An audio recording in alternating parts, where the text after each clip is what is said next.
Bismillahirrahmanirrahim. Assalamu alaikum wa rahmatullahi ta'ala wa barakatuh. Alors, une autre leçon sur les cahiers de la lycéole deuxième année primaire. Alors, on est arrivé à la leçon 12. Bien. Comment modifier le mouvement d'un objet? Je me demande, à ton avis, la balle lancée par Samira va-t-elle continuer à monter? Décris le mouvement qu'elle va faire. Alors, regardez très bien ici. Bien sûr, regardez. Est-ce que le ballon va continuer à monter? Bien sûr, non. Donc, qu'est-ce qu'il va arriver? Bien sûr, à un certain moment, la balle va tomber sur terre. Donc, les forces peuvent-elles changer le sens du mouvement d'un objet? Et on va voir par la suite que c'est oui. Alors, je cherche. Observe les dessins, puis coche la bonne réponse. Alors, regardons bien ici. Quand l'onis tape sur le ballon va vers, lorsqu'il tape, est-ce qu'il va vers le haut ou bien vers le bas? Et la même chose ici, quand le ballon touche le sol, est-ce qu'il repart vers le haut ou bien le bas? Et bien sûr, quand le ballon touche le sol exerce une force qui fait rebondir le ballon, bien sûr, vers bas ou bien, vrai ou faux. Quand le ballon touche le sol exerce une force qui fait rebondir le ballon.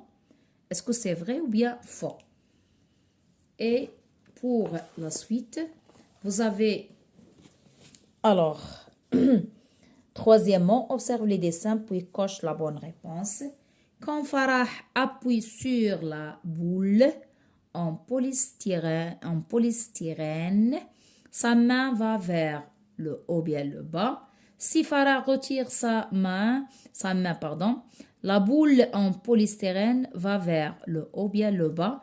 L'eau exerce une force qui fait remonter la boule, vrai ou bien faux. Et après, il y a une conclusion qu'on doit tirer.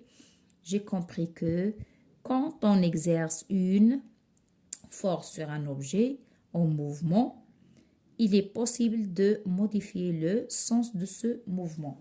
Voilà, je vais vous donner la réponse écrite.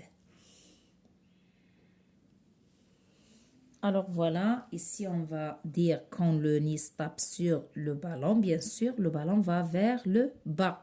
Mais quand le ballon touche le sol, il repart vers le haut.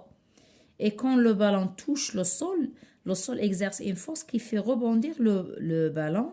C'est vrai. Et pour la suite, vous avez ici, quand Farah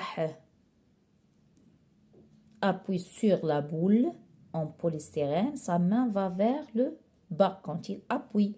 Mais si Farah retire sa main, la boule en polystyrène va vers le haut. D'accord? Bien, l'eau exerce une force qui fait remonter la boule, c'est vrai.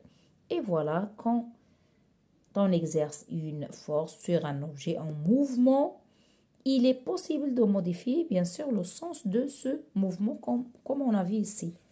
Il a été vers le bas, mais quand on retire la main, il va vers le haut. Donc, il est possible de modifier le sens de ce mouvement. Voilà, c'est très simple. C'est 2 pages 30 et 31.